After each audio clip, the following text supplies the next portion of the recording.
with lies. ఈ రోజు కూడా అపవాది మనపై ఎలా దాడి చేస్తున్నాడంటే అబద్ధాలతో దాడి చేస్తాడు. So we need to get our ideas, all of our ideas about God and man and evil and the world from God's Word, because this is truth. కాబట్టి దేవుని వాక్యంలో నుంచే మనం దేవుడు అంటే ఎవరు, తర్వాత మనిషి అంటే ఎవరు, పాపం అంటే ఏంటి, అసలు పాపం ఎలా వచ్చింది మనం తెలుసుకోవాల్సింది ఎక్కడి నుంచి అంటే దేవుడి వాక్యం నుంచి. ఎందుకనగా దేవుడి వాక్యమే సత్యం. And especially about our enemies, because God's Word is very clear. That's what we're going to do today.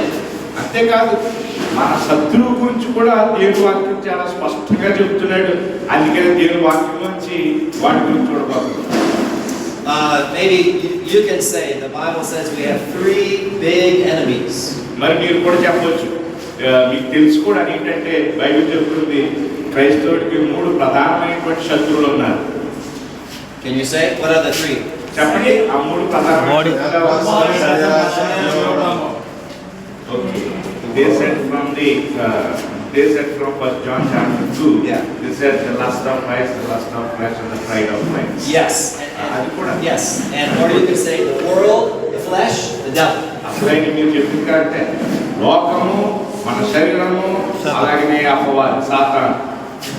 So today we're going to focus on number 2, the flesh or sin nature. ఈరోజు రెండవ ప్రధాన శత్రువు గురించి మనం చూడబోతున్నాం. అదేంటంటే మనలో ఉన్నటువంటి పాప స్వభావము.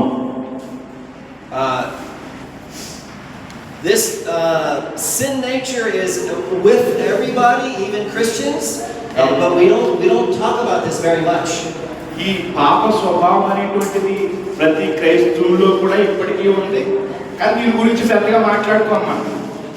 So I'm excited to share with you today some of what's in God's Word, because victory really is possible in Christ. నేను కొన్ని విషయాలు దేవుని వాక్యంలోంచి చెప్పాలనుకుంటున్నాను. అదేంటంటే ఎంత ప్రధాన పెద్ద శత్రువులు మనకు ఉన్నప్పటికీ మనకి క్రీస్తు ద్వారా విజయం అనేటువంటిది తథ్యం. Amen. There's no way that Jesus would die on the cross only to forgive our sins. He also died to give us victory and power.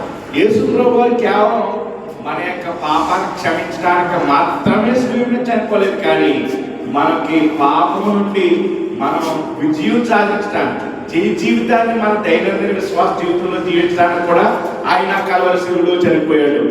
This is a difficult topic, but I'm hoping that as we think about this today, it'll give you something to share with your churches, your people. ఇది కొంచెం కష్టతరమైనటువంటి అంశమే, ఎందుకంటే అర్థం చేసుకోవడానికి. అయినప్పటికీ మనం తెలుసుకున్న తర్వాత ఇది మన సంఘాల్లో కూడా బోధించవలసిన వారమే ఉన్నాం. Would you read in Telugu? Maybe in Telugu? I don't know. Can you just translate Hebrews 6:1? Hebrews 6:1 says, "Let us go on to maturity." And this is that kind of topic. It's a challenging topic. ఇది ఒక సవాలుతో కూడినటువంటి అంశం అండి. April రాసిన పత్రిక 6వ అధ్యాయం 1వ వచనం ఏమనుంది? కాబట్టి జీవక్రియలను విడిచి మారు మనసు పొందుటయు దేవుని అందరి విశ్వాసమును బాప్తిస్మమును ఉంచిన బోధయు హస్తనిక్షేపణను మృతుల పునరుద్ధానమును నిత్య జీవమును తీర్పును పునాది మరలా వేయక క్రీస్తును కూర్చిన మోపదేశము మాని సంపూర్ణమవుటకు సాగిపోదుము. అది ఇక్కడ మెయిన్ వచనంలో భాగం ఏంటంటే, కాబట్టి జీవక్రియలను విడిచి మారు మనసు పొందుటే. కాబట్టి జీవక్రియలను విడిచి మారు మనసు పొందుటే అది చూడడం మీరు. Amen. You may want to take notes, and I hope you teach this to your people. This is a crucial topic. మీరు నేను చెప్పే ఈ బోధనలో మీ నోట్స్లో రాసుకుని మన యొక్క సంఘాల్లో మీరు బోధించవచ్చు. ఎందుకంటే ఇది చాలా క్లిష్టతరమైనటువంటి అంశం, అంతేకాదు చాలా ప్రాముఖ్యమైన అంశం కూడా. So three points. కాబట్టి 3 విషయాలండి. Number 1, what is sin nature? మొట్టమొదటిది పాప స్వభావం అనగా ఏమిటి? Number 2, how does it work? రెండోది ఇది ఎలా పనిచేస్తుంది? And 3, what to do about it? మూడోది మరి దీని విషయమై మనం ఏం చేయాలి? Okay.